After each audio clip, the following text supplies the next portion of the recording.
Senador Daniel Ávila. Senador Barbosa, disculpe usted.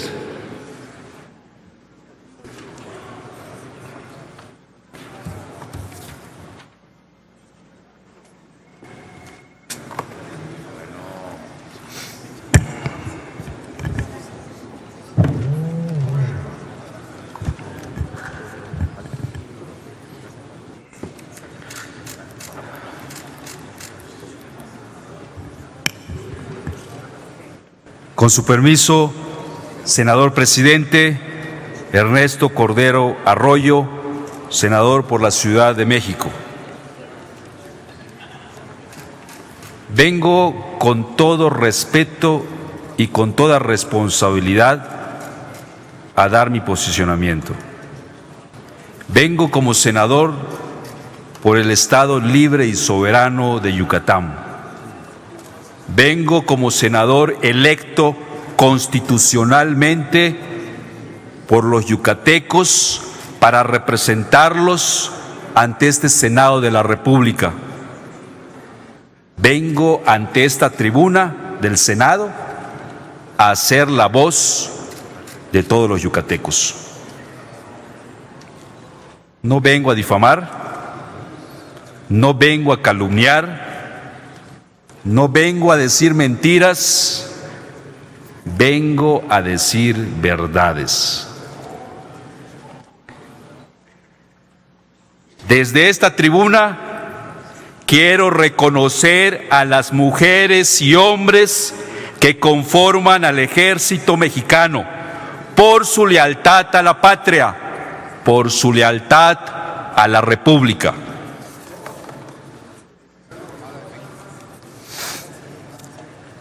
En todo Estado democrático, uno de los principios esenciales es el sistema de equilibrio de poderes, que busca garantizar que los órganos federales, como es el Ejecutivo, Legislativo y Judicial, no rebasen sus atribuciones o facultades constitucionales a fin de lograr una mejor representación y justicia social para los ciudadanos de una nación.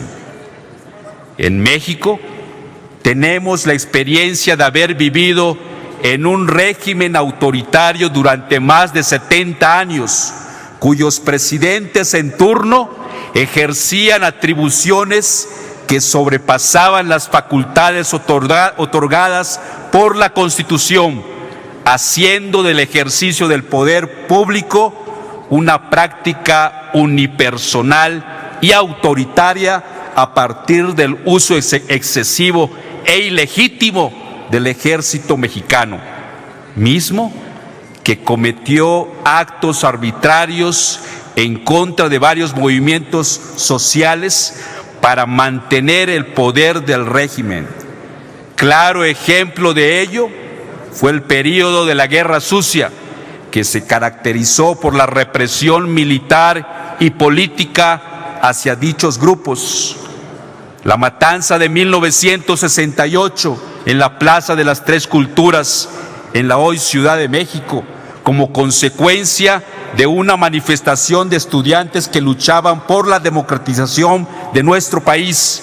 El halconazo en 1971, en el que fueron masacrados cientos de estudiantes del Instituto Politécnico Nacional, de la UNAM y de la Universidad Autónoma de Nuevo León.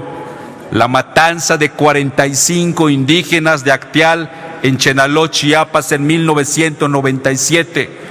Pero además de estas acciones militares, se han presentado otras que ponen en tela de juicio el optimismo del proyecto de decreto de la ley en discusión.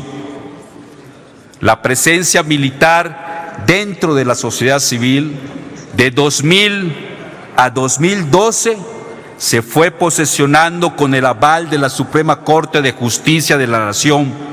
Durante la segunda mitad de este periodo, el Ejército tuvo una mayor intervención mediante el despliegue de operativos militares en diferentes regiones del país, de lo que se derivó innumerables quejas por violación a los derechos humanos. Las ejecuciones realizadas por el Ejército en Tlatlaya, Estado de México, en junio de 2014, la represión y desaparición forzada de estudiantes normalistas de Ayotzinapa, en Iguala, Guerrero, en octubre de 2014, debido a la represión ejercida por el Ejército en contra de los movimientos sociales en los años 60 y 70, se propiciaron varios casos de desaparición forzada que hasta ahora no han sido resueltos. Todos y cada uno de ellos son lamentables para el pueblo mexicano.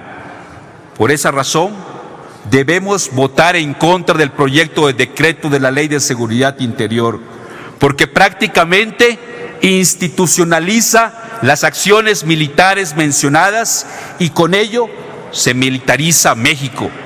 También lo asimila a un estado policial en el que se podrá suprimir arbitrariamente las libertades civiles y de ser así, regresaremos a un estado antidemocrático. Vale la pena reflexionar al respecto.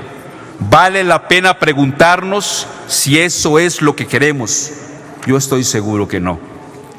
El artículo 6 del proyecto de la ley otorga atribuciones a las Fuerzas Armadas para implementar políticas, programas y acciones para prevenir y atender riesgos contemplados en la Agenda Nacional de Riesgos sin necesidad de declaratoria de protección a la seguridad interior, cuando señala que las Fuerzas Armadas pueden realizar acciones de prevención a favor de la seguridad.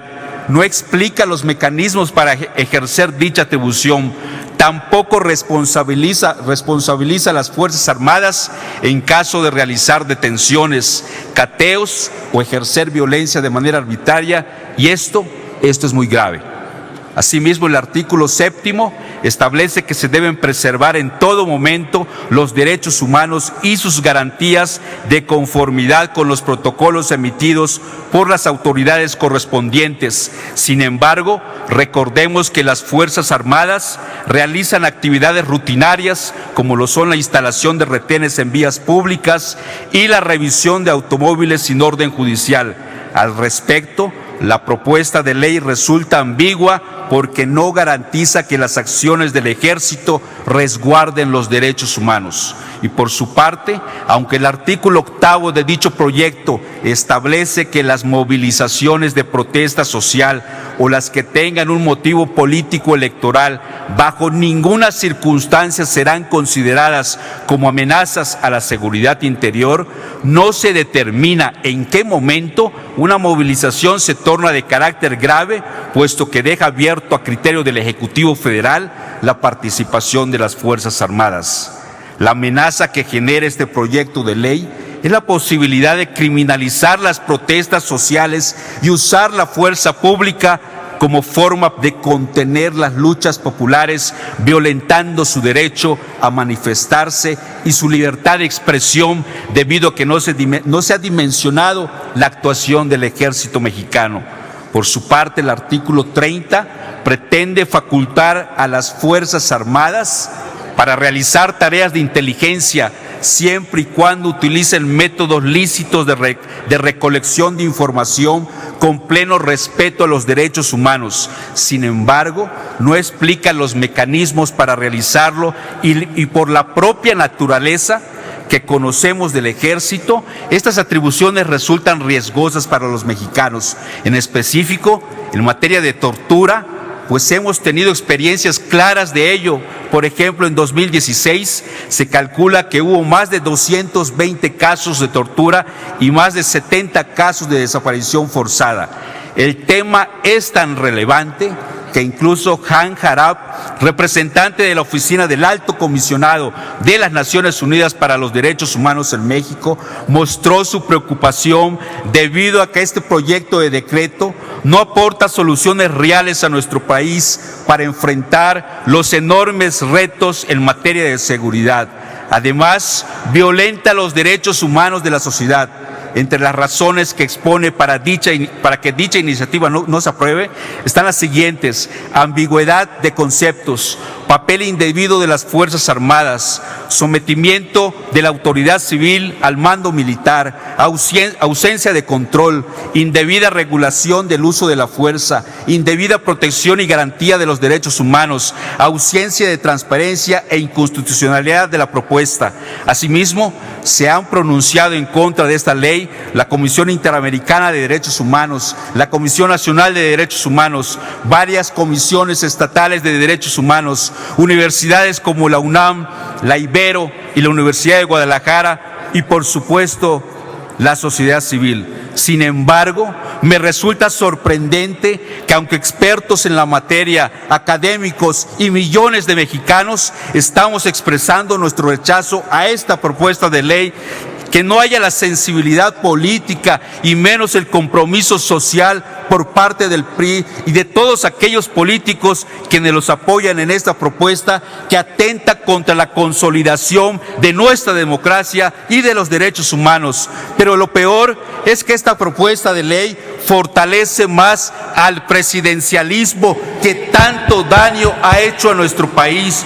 Por ello, les recuerdo a varios legisladores que se encuentran aquí que nuestro trabajo de muchos años ha sido para democratizar a México, que nosotros no somos producto de un sistema autoritario, somos producto del voto popular. No impongamos a México, a nuestra querida patria, mano dura y control militar. La historia no olvidará este atropello. Se escribirán notas, artículos, incluso libros completos de este intento de traición a nuestra democracia.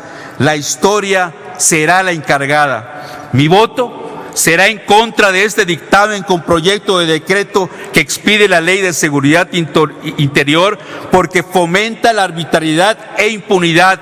Además de ser ambigua, es antidemocrática porque intenta concentrar más poder en el Ejecutivo Federal en contraste con el principio de equilibrio de poderes.